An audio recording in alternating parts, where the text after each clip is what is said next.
Well, Chris, welcome back to Anderson's and to Naperville. Thanks for having me back. Oh, we love having you back. We look forward to you coming back all the time. We have some rabid fans, not only who work here, Yeah. but Not everybody can say that, so that's good. So the new book, Hearts on a String. This is your 7th novel, right? It's my 7th novel and my 9th book. Right. I can't believe it. Wow.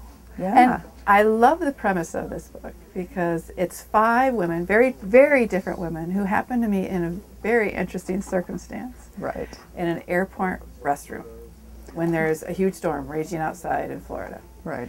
So I want to know where you came up with the germ, that seed that got the premise of the story going. Was there something that you heard in the news or you talked to somebody? Because what a great way to start off a story. I've been thinking for a long time about how disconnected we are in many ways. You know, we're very connected. We're, you know, like we know when Facebook, Twitter, we know when our neighbor takes a shower and goes to the bathroom.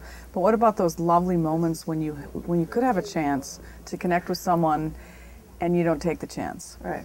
And I was thinking about how when I first started traveling again after my children were old enough that I could leave the house and go out in public, and I was traveling for business and I got to the airport and the world had changed. People were on their cell phones and computers. Right. And for me, one of the few joys of travel, and I do it a lot, is those crazy moments when you're sitting next to somebody at an airport bar. I do go to the airport bar, I have to admit it. Mom, I'm sorry. I've done that too, though. I've met some great people. Yeah. And if we're so busy thinking about the next phone call, think of the chances we might miss. So that's where that sprung from. So these 5 women, and I was amazed. And the one character that I really liked was Holly. Yeah. And she's a hairdresser. Yes. But I liked the way she talked in this book about her grandmother. And her grandmother always talking about that thread that connects, especially women. And it connects us in friendship, connects us, whether it's family or friends, but that's that connection that you make that sisterhood out of. And Holly is one of those people, even though what she does for a living, you would think she would connect, she still feels lonely and isolated. Yeah. And I thought it was so interesting that she's one of the 5, and she is so looking for that thing that her grandmother always told her these stories about. And she has it. She just doesn't know she has it. You know, right. And I think that's an important lesson for all of us. We all get to where we're going at a different speed, a different time.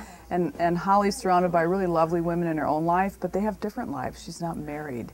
Yeah. And sometimes that creates a huge separation because you're not some people think you're not fulfilled if you don't have that part of your life. But Holly just needs to take that one more step, which is a lot of what my writing is about. It's about motivating women to go ahead and put the next step forward and see what happens. Right. As always, a great, fun, and interesting conversation with Chris Radish about her 7th novel, her new book called Hearts on a String. Back to you, Dolly.